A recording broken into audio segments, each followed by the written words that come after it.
to Berlin, Germany, and the LEC Summer Split. We're seeing some of the new blood we're going to see on the LEC today, as both Misfits and Excel are bringing some changes. Misfits putting their 10-man roster to use and bringing Corey and Excel starting Mickey. Hello, everyone. I'm Sjokz, joined by Vedius and by Ender, and you're watching week 2 of Summer of the LEC. We're back. I think we got like all the nerves out of the way. We have a lot of overreactions after week 1, and now we're going to see what the teams are made of. Yeah, I can't wait for week 2. We always get to see a lot of stark contrast between week 1 and week 2 because it's first day back for many of the teams and a lot of new teams also entering the LEC stage for the first time. So I'm excited to see what adaptations we get. Yeah, we also have some roster changes too. So for teams like Excel and Misfits, we can expect big new things coming out of that. That we can. Let's take a look at the standings because last week we saw the powerhouses G2 Esports and Fnatic go undefeated.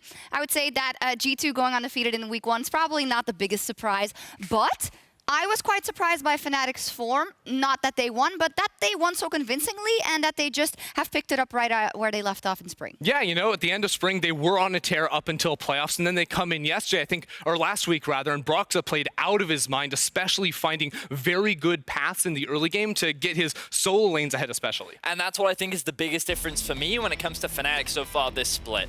Last split, they were all about team fighting, relying on their bot lane to carry them in the later stages, but now Nemesis and Whippo are kind of becoming the main carries as Broxa enables them in the early game. And given that their bot lane is still so consistent, it feels like the Fnatic is looking very good very early on in this. Yeah, at the end of the day, they still did end up relying on the team fights to carry them through, but it was the early game that really changed up from them from spring. Yeah, great stuff from them.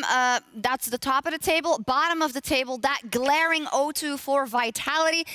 It's, been a lot of losses for them. It is now actually, if you count spring, their 8th loss in a row. They haven't been able to win a game, and I think that's why we're getting a bit more concerned as the weeks go on for Vitality. Yeah, I'm sort of at a loss here for Vitality because they're making the same mistakes they made in spring, like bot lane dying in an isolated 2v2 after getting a gank and getting a kill. Mowgli still going too far into the enemy jungle and falling himself. So this team needs to make pretty drastic changes. Otherwise, I just don't know what they're going to be able to do. I feel like Vitality right now are just not working well as a team. When you look back at how they played last week, it felt like that they had very clear windows and opportunities to gain control over areas of the map, and instead they just chose not to do anything because, oh, I've got a blue buff to take, oh, I've got a top lane farm that I've got to catch. And it just feels like that they're playing for the individual rather than as a team. And if they don't find this teamwork, if they don't find the giants of old that this roster used to embody, then they're going to be sitting at the bottom of the tables for the next few weeks to come. Ooh, we need to see change from Vitality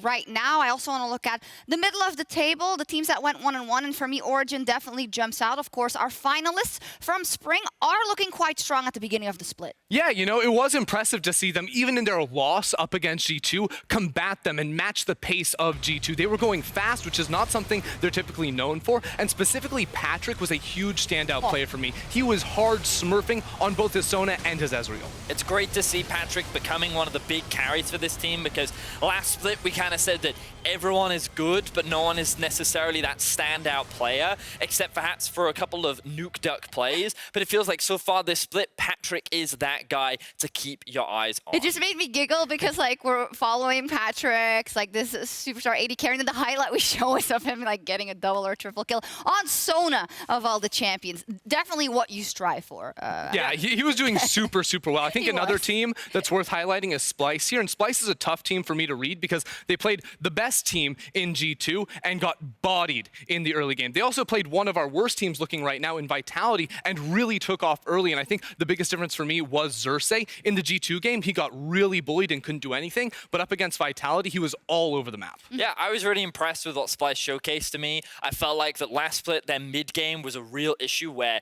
when we look at Vitality right now, the decision making that they make is reminiscent of what I saw from Splyce last split, whereas that seems so different right now for Splyce. They are so much more proactive. Their vision control around objectives seems so much cleaner. They're not skipping steps anymore, and it feels like as a team, they're all working very well together. So I'm excited to see how they face up against the likes of Origins and Fnatic over the next 2 weeks. Agreed. They have their eyes, of course, on Worlds. You know, that's what all the teams are playing for here. And the trophy. Now, I hear you mentioning, Patrick, I hear you mentioning Xerxes, Ender, who really, really stole your heart, I was going to say, impressed you after week 1. All right, Sjokz. 3 players last week stole my heart.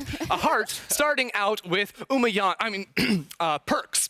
He continues to impress us with the unique way he plays AD carry by taking teleport to go into the side lanes. He soaks tons of resources and practically 1v5'd against Origin. He was so overleveled, he could just walk up and be both the front line and the damage for his team, and ultimately got G2 the win. But in that same game, there was another standout player who didn't happen to be from the G2 side of things. Patrick did everything he could to try and keep Origin in that game. Now, he's not usually a player I would associate with taking big risks or making the montage play, but his Ezreal was anything but reserved. He popped off. And the day before, he also played a ridiculous bot lane Sona, boasting a 19 KDA and dealing over 900 damage per minute. That is 3 times as much as the league's average. But, you know, I think bot lane's cool and all, but I like to say the better jungle wins. Except Broxah didn't just win. Broxah smash.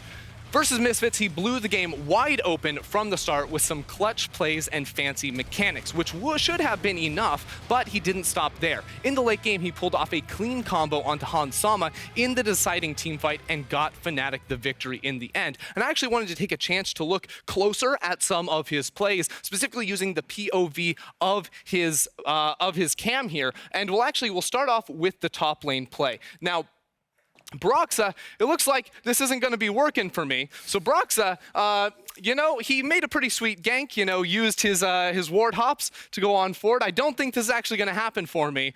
So unfortunately, we're probably going to have to move on back. Whoops. Well, luckily... Oh, there we go. Oh, here we go. Yeah, we got it. Broxah in this play. He sneaks in through the lane. He's going to be using his ward hop to follow up on his Q. Notice how he saves his second Q spell till after he uses the ward hop to get an extra auto attack. That gives him some bonus execute damage on that Q. We can also go ahead and look at this play from the end of the game where he pulls off a really impressive team fight. Now, the second it looks like his Sonic Wave will connect on Sivir, you see Bwipo actually find that flash engage. But Broxah holds on to that resonating strike to the very last possible moment, using his ward hop and then his E to break Sivir's spell shield and get the kick that ultimately puts Hans Sama in a position to be stunned up by Bwipo again and for Fnatic to win that game. So thanks for bearing with us through that, but that is how Broxah popped off and got Fnatic the win. I was going to say, if that didn't work out, luckily, you can head over to riot.com/ProView to check out how Broxah safeguarded his way around the Rift, so you can check that out and do your own analysis of his moves and hopefully do the same thing on the Rift as well. And if you want to take a look at Perks' perspective, you can also check out ProView, or you can watch Euphoria, because this week, FLICKR and Drakas caught up with Perks to talk about their controversial top 20 lists. We asked for Twitter questions. We also did a top 20 last week, unsurprisingly. A lot of people wanted to know I hope you're ready to flame. how you felt about our top 20 list, and a lot of people might have felt that you were a little bit too far down. Now, No, you have to say it in voice of the Reddit comments. Yo, Perks, how you feel about these trolls ranking you so low on top 20? Troll-ass ranking. Troll-ass ranking. So, to be fair to FLICKR, she put you as number 8. You were below Kabi in the 80 carry tier list. I put you as number 13, which after your first week's performance feels a little bad, but I will accept my dues here on this one. But how do you feel about the rankings? Well, I'll go easy on you because I haven't actually watched the video, so I don't really know what. I mean, when I saw because I saw the ranking, someone told me from my team or something. Yeah. And I was like, what the fuck, you know? Like, but I didn't really see explanations or reasonings why. But I was like, honestly, I was really shocked, you know. And I'm the player that's like confident, and I do have ego. So were you shocked about 13 or 8? Honestly, I was shocked about both. All right. Such a good episode. You should really check it out. Euphoria, of course, comes out every Wednesday, and you can check it out on YouTube, iTunes, Spotify, and SoundCloud. But SoundCloud, I would really recommend this one. Also, I replayed the Dracos kind of crawling in his own skin to apologize yet explain for the list like 5 times. We love you, Didi, but that was great. You know what they can't explain though is where is Umayan on that tier list? He was nowhere. He gets his own special list atop. He's revolutionized. So. Well, let's see when we may see him show up on the Rift here in the LEC and check out the schedule of what we've got coming up tonight. First up, of course, Misfits versus XL. We also got Fnatic Origin, Splyce Sjokz, Rogue Vitality, G2SK. Those are all of the games today. All of the games. Thanks for running us through it. The one that I immediately draw to are Origin versus Fnatic. This is the game that I'm most excited for. It is the rematch of 2 versus 3 from last split. And we get to see like a good-looking Fnatic going up against an Origin that put up an incredible fight against G2. You can't help but expect a very interesting game. Yeah, that's the headline match. I'm also excited personally about Splyce versus Sjokz. I think that Sjokz actually looked a lot better after bringing Trick into the team, and the work behind the scenes with the shot calling he's doing makes that a very competitive game, I feel. Yeah, also a copy. Seeing him in action for Splyce is always a treat. So we'll see how that plays out and how things are playing out in the race for Superior Analyst. Well, you guys and girls at home, the fans, you are showing up in full force. I have to commend you. Great job so far. StatsBot, however, had some technical difficulties in week 1, but usually... All right, I'm doing better than StatsBot. I'll take that. I was off to a pretty weak start. Hold on. Sorry. Hope I'm not interrupting anything. It's just really important. I just need to hand these things to you. There's one for you, there's one for you, and one for you. Give me that. Not a bad conversation for the inferior analysts, but as the superior analyst of the 2019 Spring Split, I've actually come with some cue cards here to tell you how I managed to achieve the unachievable, at least for Vedius, and become superior analyst. It starts with skill, then it goes into your charm. All about your techers, of course. You've got being handsome. That's all one right, of just them. give him the but crown most and get importantly, him. Don't cry, Vedius. Most importantly, humility. Don't forget. Stay humble, boys and girls. That's where it's... I made you something, and then you can just like it's that's nice. I'm writing a book, by the way. Yeah. If you want to, Vedius, we don't want it for free. We just bye. Fox dropped. He's dropped his humility on the floor, which I think tells the story of what he's been doing here. But hey, I'm just happy Vedius didn't win, so I applaud this celebration. I will hold the L. This is like, so for your any meme template you want to make, sending me tweets going, as is tradition, Vedius finishes second literally every single split. Hey, you know what they say about second place? First loser. Yeah, thanks. Yeah, so interestingly enough, also for the predictions for today, we all think Origin going to win, or at least predict it, and then StatsBot and the fans are the hive mind. See, I like how it's the humans versus the robot and the hive mind. You know, and we're all on the same team, but these guys, they don't know what they're talking about. No, it is a hard one to call though, and later tonight we will have that fight between 2 of our top teams as the 7-time champions Fnatic look to avenge their loss in the spring semifinals. I remember the first match of the week in the newly rebranded LEC. It featured 2 powerhouses of European League of Legends, Fnatic and Origin. Coming into the newly franchised league, Origin put together a team that was designed to challenge the champions of Fnatic. And when you think back to the 2015 season, where Fnatic and Origin faced off in what would prove to be the most exciting European final in history, the same would come true in spring of 2019 in the Ahoy in Rotterdam. At the time, they had a better grasp of the zone and Tarek method than we did. It felt kind of a cheat that we lost to them. We lost with it and lost against it, so we are forced to ban it. Coming in from Fnatic, Nemesis ready to turn this play. Hylissang is going to give up his life in the exchange to turn the play. Dazzle goes in, Mythy flashes to keep the play going. Brox is now on the backside. They desperately want to kill Hylissang. How much damage can Nukeduck get down before the invulnerability fades away? They spot him, the flash forward! Nukeduck now dominating. I don't think we won because of Zona Tarek. That's just a way to excuse that they are really not good at playing other than only one way. So I think when something new is coming, we are way faster at adapting. Natural's Cosmic Radiance was unavailable. Oh, get back in here! Suke, get back here! The matchup next week is actually the most important matchup for us. Taking the head-to-head against them puts us so close to Worlds. That match is the most important match for this season so far. They do not know Hillesang is here. We're going to control ward. But here comes Hillesang straight onto the backline of Whippo there with the follow-up, the CC chain, hunts Summer down, and Fnatic struck from silence. Whoever support performs better in the game will carry the game. That will be the battle between Origin and Fnatic. I want to play for redemption. I want to prove myself and show that even though we were taken down in Rotterdam, we're still around and we're still a strong team.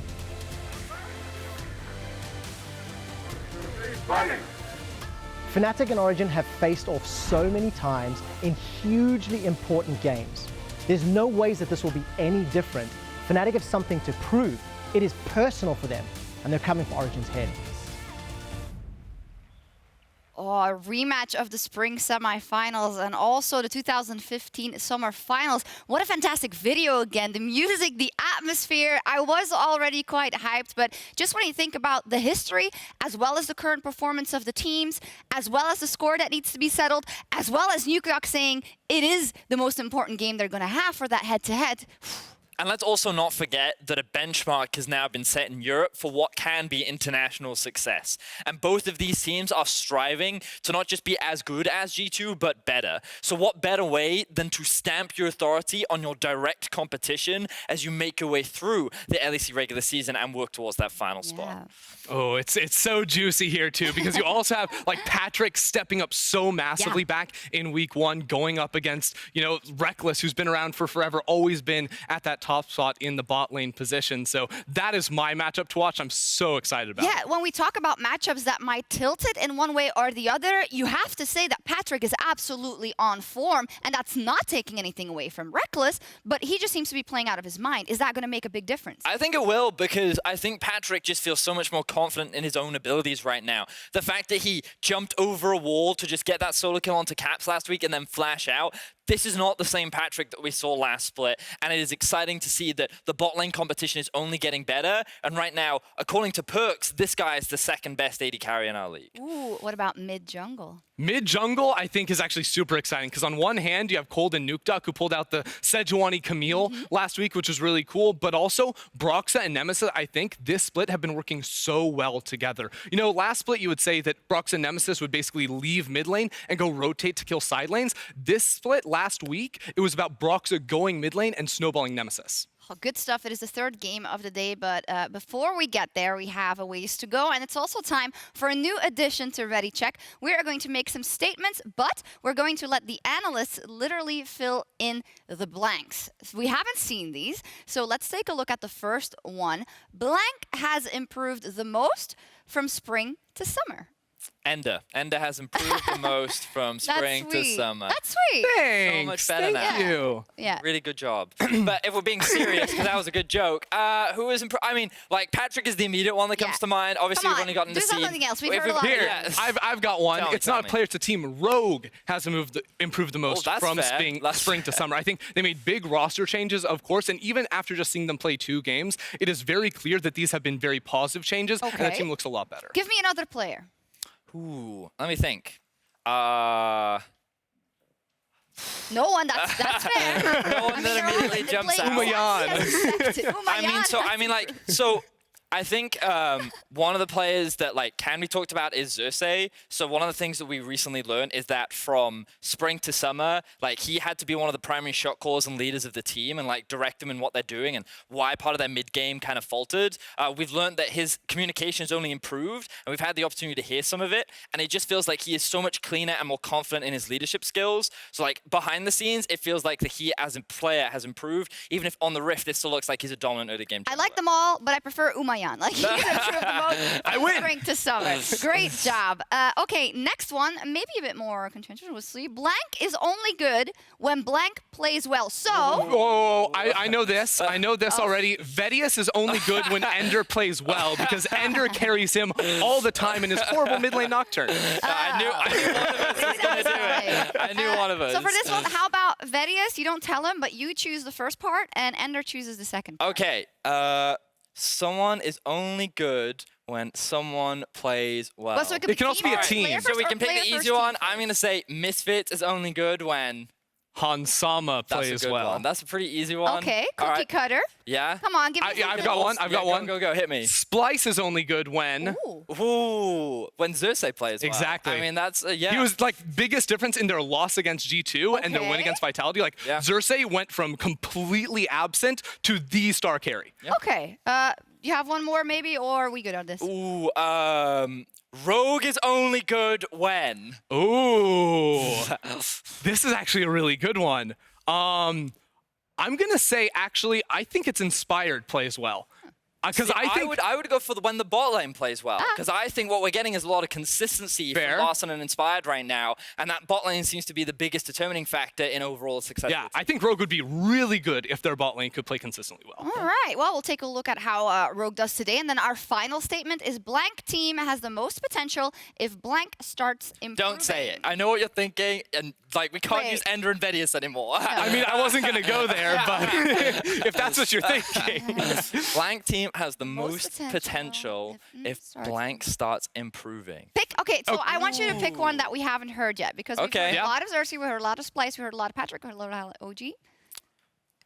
I'll take it. Do a Vitality one, maybe. No, I'm thinking Schalke. Oh, wait, but they're not doing too bad, are they? So Schalke team has the most potential. Yeah. I think if, I mean, so like, I'm going to say if Trick starts improving, right? Ooh. Because right now in his first week, he hasn't impressed me. Like, he's been fine. But if we assume that Trick only gets better from this point on, then I could see Schalke being a lot stronger than they were in the last split. Yeah, for me, I would look at Abadage there. I think he was a pretty big weakness on their team in the spring split. We haven't seen too much of him in summer, but he actually has, as you know, a newer player to the league, a higher skill ceiling that we haven't seen just yet, and that could be a big difference for them. Love it. Give me a Vitality one for this last one. Vitality team has the most potential if, I mean, it has to be their bot lane. Like, and the problem is it's not a single individual either. Yeah. It is the duo. So I think that if their bot lane does start to improve, then I think we can see some very different Vitality games coming out in the future. Oh, this has been very informative. Love it. Great job filling in the blanks, guys. It's almost like you talk for a living. We're good at this. Yeah, it's nice. Boom. Good stuff. It's about time to go to our first matchup of the day. Misfits is going up versus Rogue. And when it comes to Misfits, it is a lineup that has a lot to prove after spring, of course. And they're making a big change coming in today. Kirei is starting in the jungle for Maxlore, finally making use of that 10-man roster. So I'm really excited for this because when they announced their 10-man roster, I had this feeling that it was going to be very similar to what we've seen from teams in the past, where they say, we have 10 players, but we're really only ever going to use 5 for the entirety of the split. And I felt like that if they were going to do it, then against a bottom-tier team, which is Excel, currently sitting at 0-2. Excel, sorry. This would be the best time to do it. So the fact that they've made a change is cool. I can't wait to see what Kirei can bring to the table. And hopes and expectations are it'll be a little different from what Maxwell typically does. Yeah, let's also remember Kirei was playing at MSI. I think for him, the Talia was actually a very unique pick to him that he brought out a lot. So I'm curious to see if he brings a new style or new flavor to the team, if he wants to step up as more of a carry than Maxlore, or if it's just going to be more of the same of playing through Hansama and Grill in the bot lane. What's the consensus for Misfits after week 1 for you guys? I mean, I thought they were a pretty hopeful team, you know? I think I came in with like very low expectations after their spring split performance, but they gave me much more confidence after their play. I think some people are actually wondering, why is it the jungle role that gets subbed in and not the mid lane and bringing in someone like Leader? I would like to respond to that because I think Fabivin had a pretty weak week 1, but in the spring split, he did perform pretty admirably on this roster. And I'm one of those people that's more like, I'm quite excited to see Leader. I think right now the meta revolves around like high impact mid laners, and I think mid jungle is very important and impactful in this meta. So perhaps Kirei can bring something to Fabivin that empowers this duo, and that'll mostly be what I keep my eyes on in today's matchup. Yeah, we can ask the coach himself maybe if we're going to see more people from the 10-man roster rather, because for more on Misfits, Laure is standing by with their coach. Hi everyone, Laure here. I am back for week 2, and joining me today is Hussein Mousvi. How are you doing? Doing good, thank you. Well, last week you went 1-1. Some people were disappointed of the result. Some people were saying that it's a very Misfits way to play. What is your take on week 1? You could say it's a Misfits way to play if you like our first game against Rogue. just because our bot lane's not. But if people think the second game looked like Spring or even 2018 Misfits, they weren't paying attention. The second game, we were down 2 kills early game, and we made some map plays to come back from that, and then we made really good map plays to pressure them at all points, and then like it came down to a team fight. That is not the Misfits of old. So I was quite happy with how we played week 1. Now, moving on to this week, you have the 10-man roster activated because Kirei will be playing instead of Maxlore this year. So can you elaborate on that? What made you take this decision this week? Yeah, we started practicing with Kirei recently just to see if, the differences really between him and Maxlore, and we found that like neither seemed better or worse. They just communicated differently, and so therefore like the way people reacted was different. And so what it ended up doing was there were 2 heavily different team dynamics within Misfits. So we're going to showcase the other one now. Are you confident it's going to show on stage? We'll find out. I think this was a good. I'd rather find out sooner than later, and so it just made sense to put Kirei in now and see what he does on stage. Awesome. Looking forward to see this. Now, I may be biased, but in the French League, Misfits Premier may be my favorite team, and I'm so looking forward to see Leader in the mid lane. So can we expect to see him someday? Maybe. You can expect to see any one of our 10 players at any point. Do you think every player you have in the Misfits Premier roster can do well in the LEC at the moment? I think they can all do well, and they all bring different things. Now, whether they can do better than the starting 5 we usually have, that's yet to be seen. But we are mixing it up. We're also paying a lot of attention to how our academy team scrims and how those players are developing. So even if we don't always mix and match, we kind of know what all 10 players are doing at any given time. So really, we approach it week to week who plays. That's really good, and I'm looking forward to see this. Thank you very much, Hussein. Thank you. Good luck for today. Back to you, Sjokz. Yeah, wonderful interview. Very insightful, as always, Hussein, without saying too much, which I can completely understand also from his side. I'm quite liking what I'm hearing. What about you guys? I mean, I heard a couple of, I like some of the vague responses. Are we going to see these players?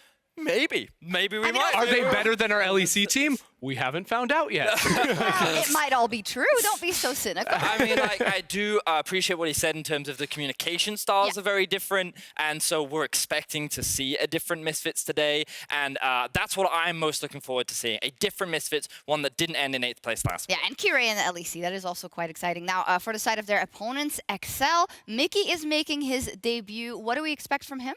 Well, I've actually heard about how Mickey plays, specifically how he's different from Special. You know, this is more of an explosive player, I would say, where he actually prefers to roam around the map and try to get the rest of his team ahead. He's a lot more out there than you would say with like a player like Special, who very much likes to sit in his lane and get ahead that type of way. And that's sort of what I've heard from Excel, is that it changes up the team dynamic and he can be a little more explosive. What about the elephant in the room and the, all the talks about Mickey and what happened in the past? He doesn't have a great history, right? And so we don't know what he looks like currently in his most ideal form. But the reality is that I don't know if his playstyle or the environment that he brings into a team is going to be enough to suddenly shape XL into a top tier team. Well, we're going to see, and we're almost ready to kick off week 2 of the LEC Summer Split. But first, let's check out the new episode of EU Rising featuring XL.